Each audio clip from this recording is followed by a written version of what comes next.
जम्मू कश्मीर में एलओसी के पास बड़ा आतंकी हमला।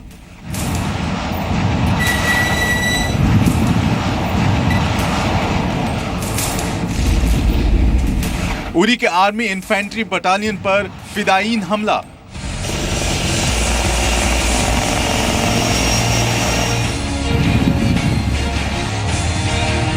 आतंकियों के सफाई के लिए पैरा कमांडोज की टीम पहुंची।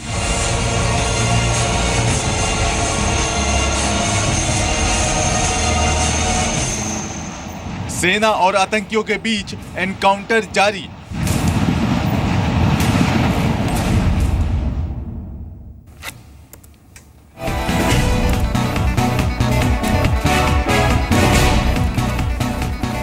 नमस्कार, जी बिजनेस देख रहे हैं आप और इस वक्त की सबसे बड़ी खबर हम आपको बता रहे हैं। जम्मू कश्मीर के उरी में आतंकी हमला हुआ है और हमले में 17 जवानों के शहीद होने की खबर है। इस हमले में सेना के 10 से ज्यादा जवानों के घायल होने की भी खबर है। सेना पर पिछले 14 साल में अब तक का यह सबसे बड़ा आतंकी हमला है।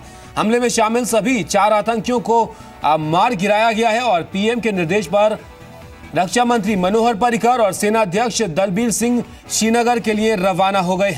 हमले के बाद कुछ देर बाद दिल्ली में गृह मंत्री राजनाथ सिंह ने हाई लेवल मीटिंग भी बुलाई है और इससे पहले गृह मंत्री ने महबूबा मुफ्ती से भी फोन पर बात की है और जो गवर्नर है जम्मू कश्मीर के उनसे भी बात की है और हालात का जायजा उनसे लिया है। फिलहाल जो खबर आ रही है उसके मुताबिक 17 जवान इस हमले में शहीद हुए हैं। 4 आतंकियों को मार गिराया गया है और फिलहाल सर्च ऑपरेशन जारी है। इसके बाद देश भर के तमाम एयरपोर्ट्स पर भी हाई अलर्ट जारी कर दिया गया है। हमले का अलर्ट जारी कर दिया गया है और आपको बताएं कि लश्कर तैयबा ने इस हमले की जिम्मेदारी ली है। लश्कर तैयबा ने 4 से 5 आतंकियों ने यह हमला किया है। फिलहाल ऐसी भी खबरें हैं कि एक आतंकी अंदर छुपा हो सकता है। सर्च ऑपरेशन फिलहाल जारी है।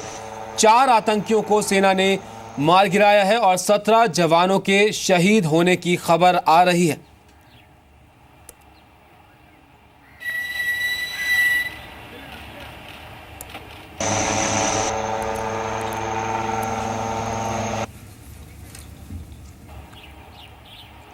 और लगातार इस हमले के बाद रिएक्शन भी आ रही हैं। सरकार की कोशिशें जारी हैं, जो भी एक्शन इस पे लिए जाएंगे। केंद्रीय गृह राज्य मंत्री हंसराज अहिर का इसके बाद रिएक्शन आया, उनका क्या कहना था ये देखिए।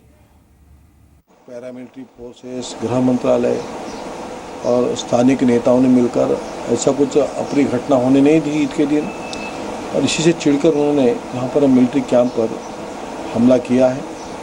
हमारे जवानों ने उसका अच्छा जवाब दिया है।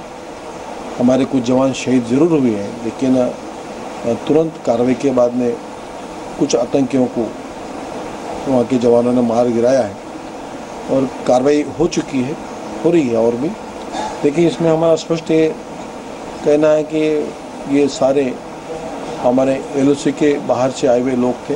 एलओसी पार करके अंदर आए थे। पाकिस्तानी आतंकवादी होने की खबर है और पाकिस्तान ने चिढ़कर आतंकी भेजकर यह हमला किया है। गृह मंत्रालय, हमारी भारत सरकार इस पर कड़क एक्शन ले रही है और किसी भी तरीके से हम इन चीज़ों को बर्दाश्त नहीं कर रहे हैं, ना करेंगे।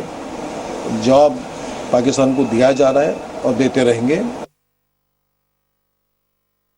और इस वक्त फोन लाइन पर हमारे साथ मनीष शुक्ला जुड़े हुए हैं, सहयोगी हमारे। मनीष, क्या ऑपरेशन खत्म हो चुका है या अभी भी एक आतंकी जो खबर आ रही थी अंदर छुपा हो सकता है वो जारी है? देखिए, आर्मी कह रही है कि सारे जो 4 आतंकी थे उन्होंने उसको मार दिया है, लेकिन फिर भी सर्च ऑपरेशन चल रहा है कि कहीं ऐसा तो नहीं कि कहीं आतंकी छुपा हो। इसके साथ ये कहा जा रहा है कि करीब 17 जवान वहाँ शहीद हो गए हैं और 12 से ज्यादा जवान घायल हैं, जिनमें से कुछ काफी ज्यादा गंभीर हैं और उनको श्रीनगर के बेस हॉस्पिटल में लाया गया है, जहां पर इलाज चल रहा है। इसके साथ ही आपको यहाँ बताऊं कि गृह मंत्री राजनाथ सिंह के घर पे एक हाई लेवल मीटिंग शुरू हो रही है, जिसमें सीआरपीएफ के डीजी, आईबी के अधिकारी और इसके साथ ही गृह सचिव, आईबी, रॉ के चीफ सारे अधिकारी यहाँ पे मौजूद हैं और मीटिंग ये शुरू हो रही है इस चीज को लेकर के कि कैसे आतंकी आए और किस तरीके से उन्होंने हमले को अंजाम दिया। देखिए, जो हमें जानकारी मिल रही है, सुबह करीब 4 बजे एलओसी क्रॉस किया आतंकियों ने और उसके बाद वो सीधे उरी का जो कैंप था वो वहां पर उन्होंने अटैक किया। उस कैंप के बैक साइड से वो इस कैंप के अंदर दाखिल हो गए और बहुत से जवान टेंट में थे उस वक्त, क्योंकि कुछ ड्यूटी की चेंजिंग हो रही थी। और जब उन्होंने ग्रेनेड लॉन्च किया उस टेंट में आग लग गई और जो जवान शहीद हुए हैं उसके पीछे जो सबसे बड़ा रीजन यही है कि आग लगने से, जो टेंट में आग लगी थी उस वजह से ज्यादा जवानों की आग को क्या काबू कर लिया गया है फिलहाल? देखिए, आग को काबू कर लिया गया है, लेकिन आग बहुत तेजी से फैली, बहुत जल्दी आग बुझ भी गई, लेकिन उसमें जवान फंस गए, बाहर निकल नहीं पाए, क्योंकि एक तरफ आतंकियों की फायरिंग चल रही थी। तो वहां से जो भी इंजर्ड है उनको श्रीनगर लाया गया है हेलीकॉप्टर के थ्रू। लेकिन बहुत बड़ी क्षति है, क्योंकि आप जानते हैं कि ये बहुत दिनों के बाद जम्मू कश्मीर में 17 जवान जिससे शहीद हुए हैं, बहुत देश को एक तरीके से क्षति पहुंची है। जी बिल्कुल, बहुत बड़ी क्षति पहुंची है, 17 जवान शहीद हुए हैं और अब तक का ये सबसे बड़ा आतंकी हमला भी कहा जा रहा है। सेना के ऊपर लगातार पाकिस्तान की तरफ से घुसपैठ होती रहती है और ये काफ़ी वक्त के बाद अब ये घटना हुई है, आतंकी घटना हुई है। मनीष, पहले ही अलर्ट कश्मीर में है पिछले कुछ वक्त से, उसके बाद इस तरीके की घटना हुई है, आतंकियों की घुसपैठ हुई है। जो अभी शुरुआती जांच में आपके पास खबरें आ रही होंगी, किस तरीके से ये आतंकी घुस पाए? देखिए, अलग अलग बातें कही जा रही है। वो कहा जा रहा है कि उसमें जो पाकिस्तानी आर्मी और जो टेररिस्ट हैं, जिनको हम बॉर्डर एक्शन टीम बोलते हैं, बैच, उन लोगों ने अंजाम दिया।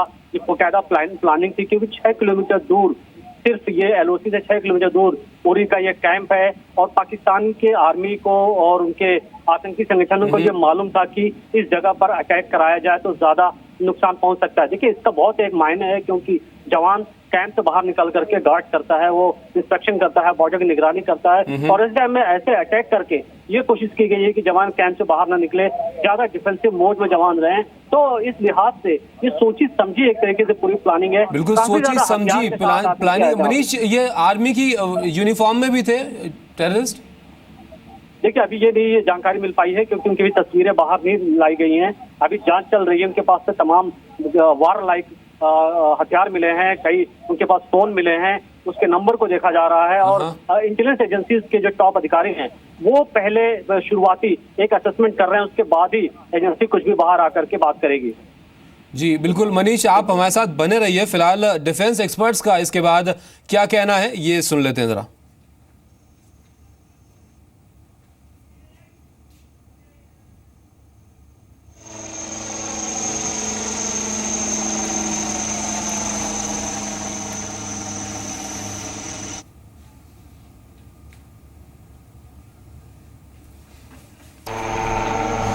चंद महीने के अंदर पहले इन्होंने पठानकोट पे किया, एयर हेडक्वार्टर पे, अब ये आर्मी के हेडक्वार्टर के ऊपर कर रहे हैं। जान के इस तरह के प्लानिंग है और इस तरह के जो इशू होते हैं या सुसाइड अटैक्स होते हैं उनकी काफ़ी समय से प्लानिंग होती है और इन प्लानिंग में ये संभव नहीं हो सकते कि जब तक कि इन्हें किसी दूसरे देश की यानी पाकिस्तान की ISI की सपोर्ट हासिल ना हो। इसलिए इस तरह के ऑपरेशन में मिनट टू मिनट उनको गाइडेंस मिलती है, उनको बताया जाता है कि किस तरह करना है, कहाँ जाना है। इसलिए कि उन लोगों के पास इसके मैप भी होते हैं बेसिस के और वो इस तरह से उनको गाइड करते हैं। और फिर ये लोग जो आके ये ऑपरेशन करते हैं ये स्वयं बहुत ही ट्रेंड होते हैं। इसी तरह की ट्रेनिंग होती है इनकी, जैसे कि एक स्पेशल टास्क फोर्स के लोगों के, और बहुत मोटिवेट किए जाते हैं, बहुत ड्रग पे रखे जाते हैं, बहुत हाई ड्रग पे होते हैं और ये लगातार काम करते हैं। तब तक ये लड़ते रहते हैं जब तक कि ये मर न जाए। तो मैं समझता हूँ बगैर पाकिस्तान की ISI की मदद के इस तरह का संभव नहीं हो सकता। तो यह हमला हुआ है उरी में, कश्मीर के, जहां पर 17 जवानों के शहीद होने की खबर निकल कर आई है। हालांकि 4 आतंकी जो थे उनको सेना ने मार गिराया है। मनीष लगातार हमारे साथ फोन लाइन पर बने हुए हैं।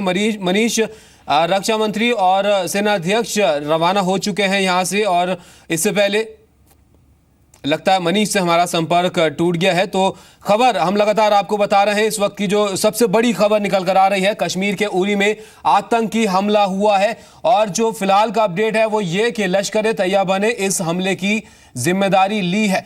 आपको बता दें कि हाफिज सईद पहले भी उसके बयान आते हुए नजर आए थे। भारत के खिलाफ भारत विरोधी वो सभाएं करता हुआ दिखा था पाकिस्तान के अंदर, और अब यह आतंकी हमला हुआ है। 4 से 5 आतंकियों ने यह हमला किया है सेना के कैंप पर, और अब इस हमले की जिम्मेदारी लश्कर तैयबा ने ली है। और इस हमले में आपको बताएं कि 17 जवानों के शहीद होने की खबर है। साथ ही जो 4 आतंकी थे उनको मार गिराया गया है। हालांकि अभी भी सर्च ऑपरेशन वहां पर जारी है।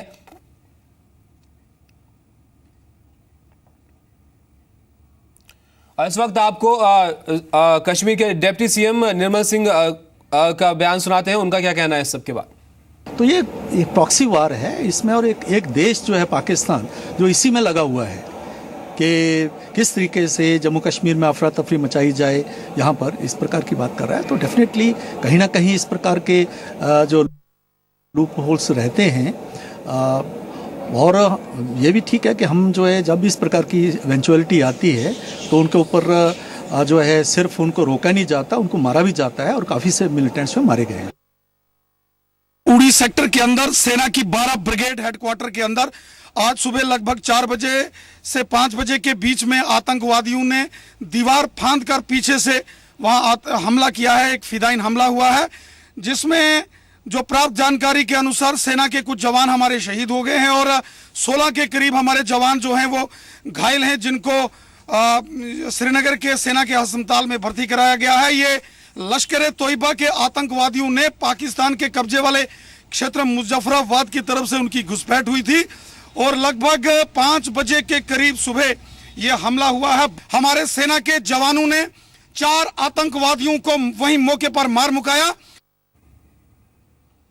तो पाकिस्तान के मुजफ्फराबाद की तरफ से ही घुसपैठ की गई थी, और सुबह करीब 5:30 बजे का वक्त होगा वो जब इन आतंकवादियों ने घुसपैठ की है। सेना के बेस कैंप के पीछे की दीवार को फांद कर ये अंदर घुसे, और इस हमले के दौरान आग भी वहां पर लगी, और जिसकी वजह से ज़्यादा नुकसान होने की भी खबरें आई हैं।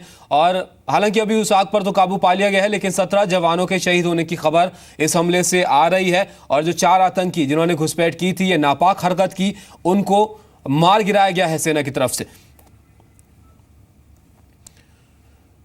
लश्कर तैयबा ने इस हमले की जिम्मेदारी ली है, और पाकिस्तान का आतंकी संगठन लश्कर तैयबा जिसने इस हमले की जिम्मेदारी ली है। जो 4 से 5 आतंकियों ने यह हमला किया, सेना के उरी सेक्टर में बेस कैंप पर यह हमला किया गया, और अभी इन 4 आतंकियों को मार गिराने की खबर निकलकर यहां से आ रही है। गृह मंत्री ने इस हमले के बाद अपना विदेश दौरा रद्द किया, और एक हाई लेवल मीटिंग भी इसके बाद होने जा रही है, और देश के सभी एयरपोर्ट्स पर भी अलर्ट हमले का जारी कर दिया गया है। आपको बता दें कि 14 सालों में सेना पे यह सबसे बड़ा आतंकी हमला है।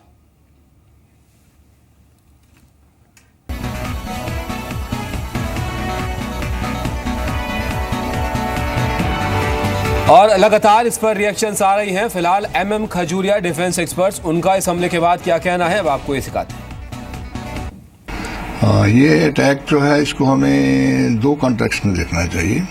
एक तो ये कि जो कश्मीर के अंदर पाकिस्तान फदाइन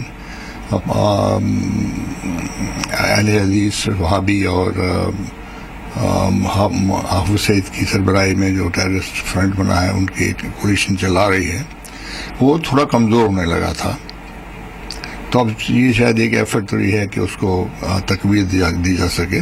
एक किस्म की सीज की पोजीशन बनाई जा रही है कि साहब। और दूसरे कॉन्टेक्स्ट का ये है कि जो UN में अब मीटिंग होने वाली है, नवाज शरीफ वहाँ पर जा रहे हैं, उसके लिए ग्राउंड तैयार की जा रही है।